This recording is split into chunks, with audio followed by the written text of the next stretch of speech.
Shalom HCC Families, sesaat lagi Anda akan menyaksikan atau mendengarkan Saat Teduh edisi hari ini.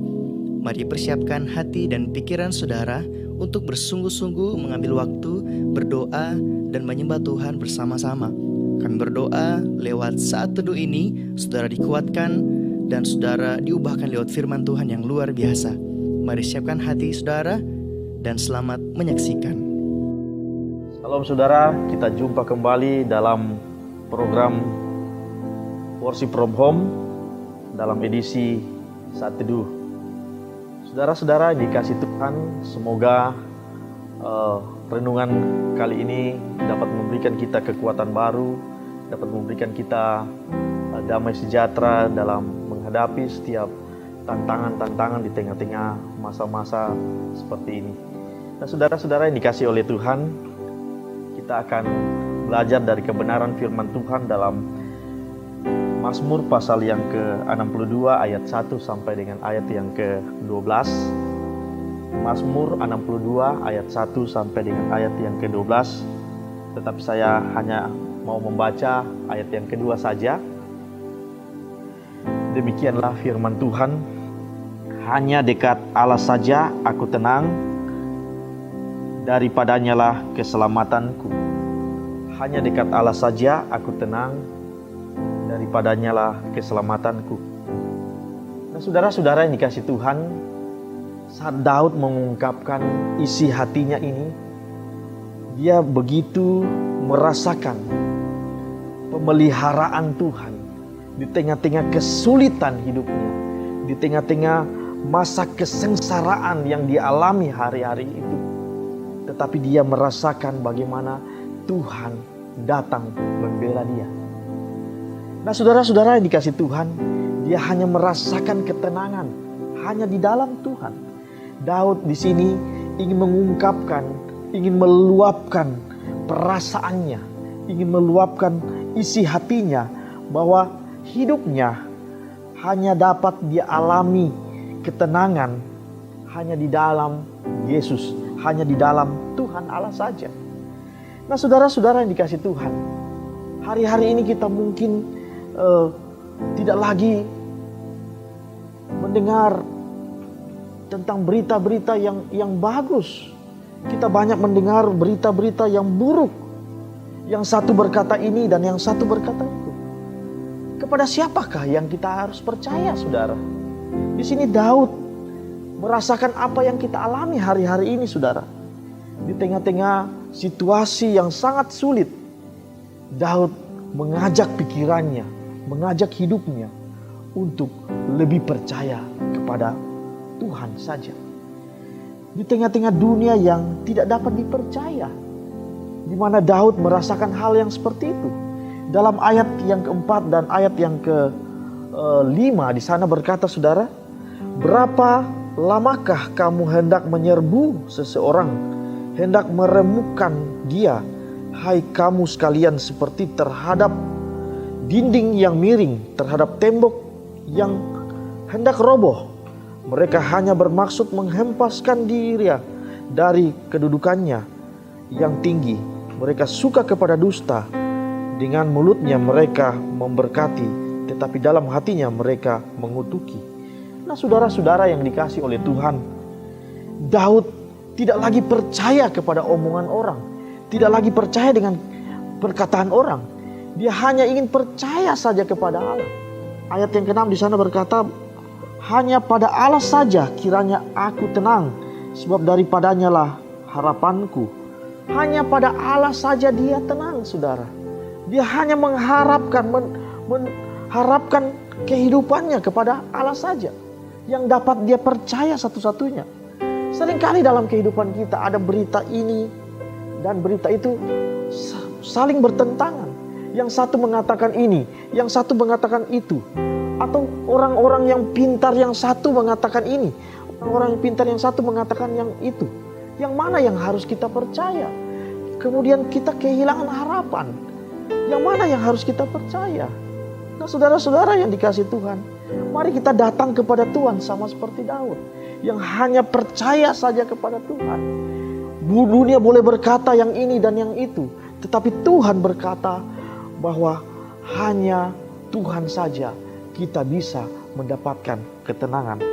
Nah, saudara-saudaraku yang dikasihi oleh Tuhan, ayat yang ke-6 menjelaskan kepada kita bahwa hanya dalam Allah saja kita memperoleh yang namanya ketenangan itu. Daud hanya menemukan ketenangan sejati, kepastian sejati yang sungguh-sungguh hanya di dalam Allah. Kita tidak bisa mengandalkan orang-orang, saudara. Kita tidak bisa mengandalkan apapun dalam kehidupan kita. Kita tidak bisa mengandalkan siapapun dalam kehidupan kita. Kita hanya bisa mengandalkan Tuhan dalam hidup kita, saudara. Yohanes 14 ayat 27. Tuhan Yesus berkata, "Damai sejahtera kutinggalkan bagimu.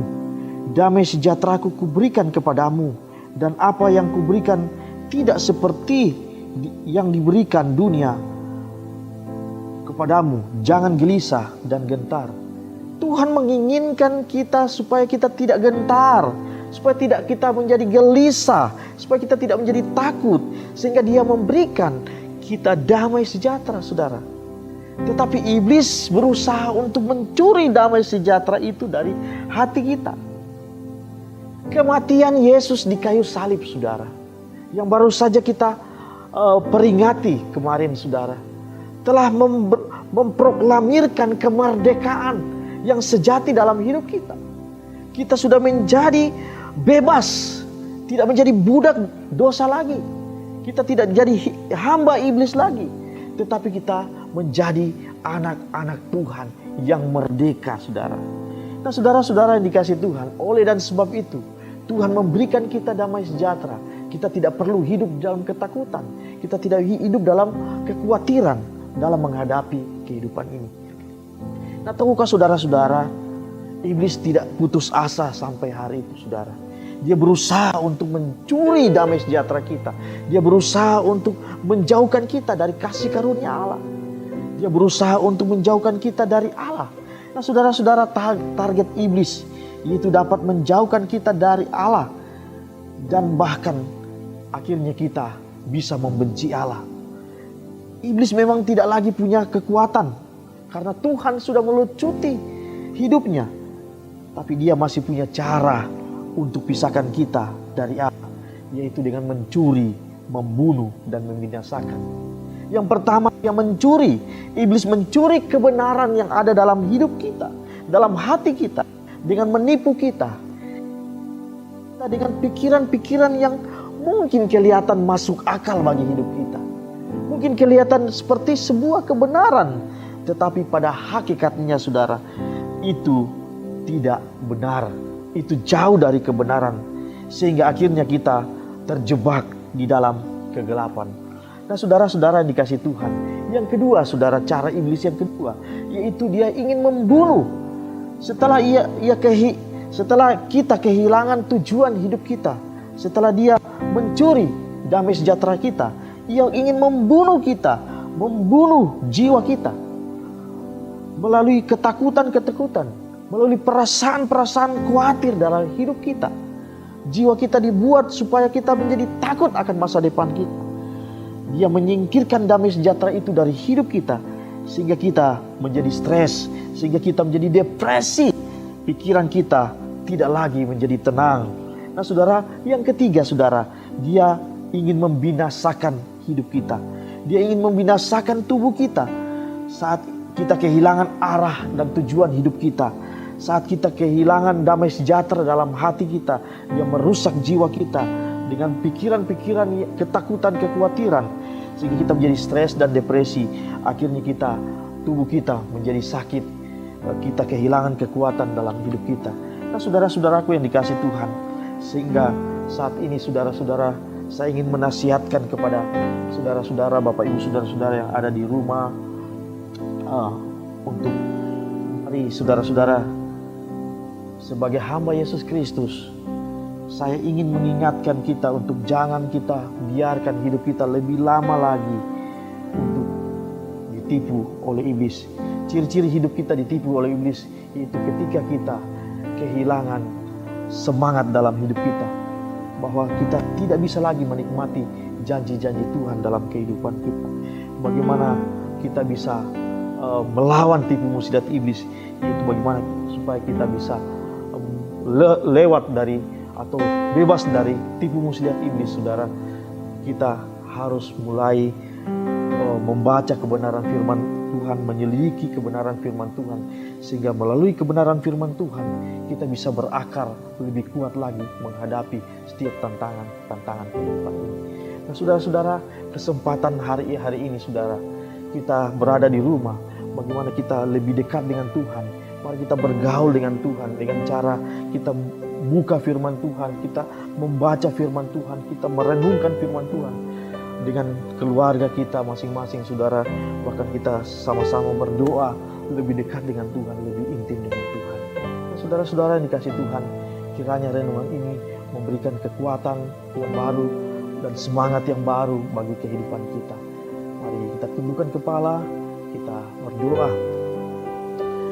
Ya Tuhan Yesus, kami mengucap syukur untuk firman-Mu Tuhan yang memberkati kami Tuhan, menguatkan kami.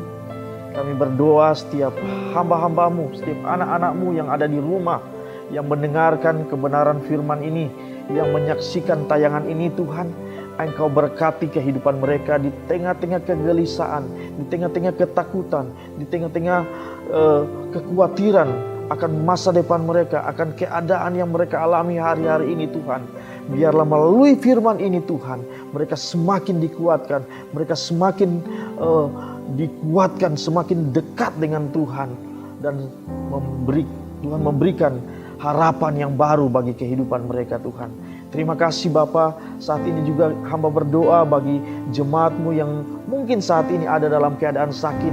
Di dalam nama Tuhan Yesus aku berdoa, Tuhan sembuhkan, Tuhan berikan mereka kekuatan baru, pemulihan dari kesehatan mereka. Yang lemah Tuhan kuatkan, yang berbau berat mereka Tuhan beri kelegaan bagi hidup mereka. Kami juga berdoa Tuhan Yesus bagi para dokter, para medis yang saat ini mereka sedang berjuang untuk menolong orang-orang sakit Tuhan. Mari Bapa di sorga, Tuhan berikan mereka kekuatan yang baru. Tuhan berikan mereka kesehatan, kemampuan, hikmat bijaksana daripada Tuhan, untuk Tuhan mereka boleh menjalankan tugas dan tanggung jawab mereka Tuhan Yesus. Terima kasih Bapa, terima kasih Tuhan Yesus. Kami berdoa dan mengucap syukur. Amin. Terima kasih Anda telah menyaksikan Worship from Home edisi Saat Teduh. Kami berdoa saudara diberkati dan dikuatkan lewat edisi Saat Teduh kali ini. Sampai berjumpa di konten online Worship from Home berikutnya. Tuhan Yesus memberkati.